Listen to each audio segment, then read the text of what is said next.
चल चल पंचायत में सेब बूंदी नाश्ता मिल जाए। चल जल्दी चल। या नाश्ता वास्ता नहीं मिलत का जी? क्या स्कूल में बटा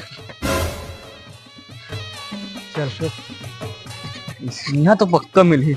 अच्छा आप यहाँ बहुत अकन आया था ना लड़का मन बता दो। ठीक है। हाँ गुरुजी हाल चाल। या आओ जी बताओ जी का हो गए। हाँ गुरुजी नीचे कोई नहीं दिखा थे। ओ नाश्ता मिला दिख का समोसा रसगुल्ला कहाँ है?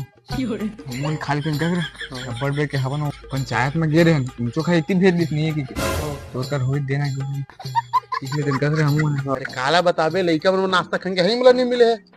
आज समोसा समोसा चटनी आना है ना रसगुल्ला रसला नहीं आना। काला बताबे दुख लग सब दर खाएंगे हिजिए साथ कल जो हवे अध्यक्ष ने कुछ नहीं करे एक कलायर इसे खाएंगे पूरा मोरे पैसा फंसा लगी अब मोला नहीं मिले महिला जा तो चुपचाप ये दे काय कर बजी घर जाए जोर होगी। ठीक है गुरुजी चटनी की चाटनी कुछ नहीं हो भैया कुछ नहीं हो गुल्लक चाटनी से दिल लोग काय मम है की सुगंध आते का नहीं कुछ नहीं है जी। अरे नहीं देखा गुरुजी अरे कुछ नहीं है भैया लेने देखा अरे नहीं है ना यार तुम कुछ भी बोलो यार कुछ नहीं कर होता। देखा अरे नहीं है ना यार नहीं देखा अरे कुछ अरे कुछ नहीं है भैया बोलना खोना कुछ नहीं है जी कुछ नहीं है। अरे कुछ नहीं है भैया यहाँ का है गुरुजी रसगुल्ला करा दुनिया के मनखे मन ले चोदू बना अरे कुछ नहीं हो जी कुछ नहीं हो कुछ नहीं हो भैया कुछ नहीं हो।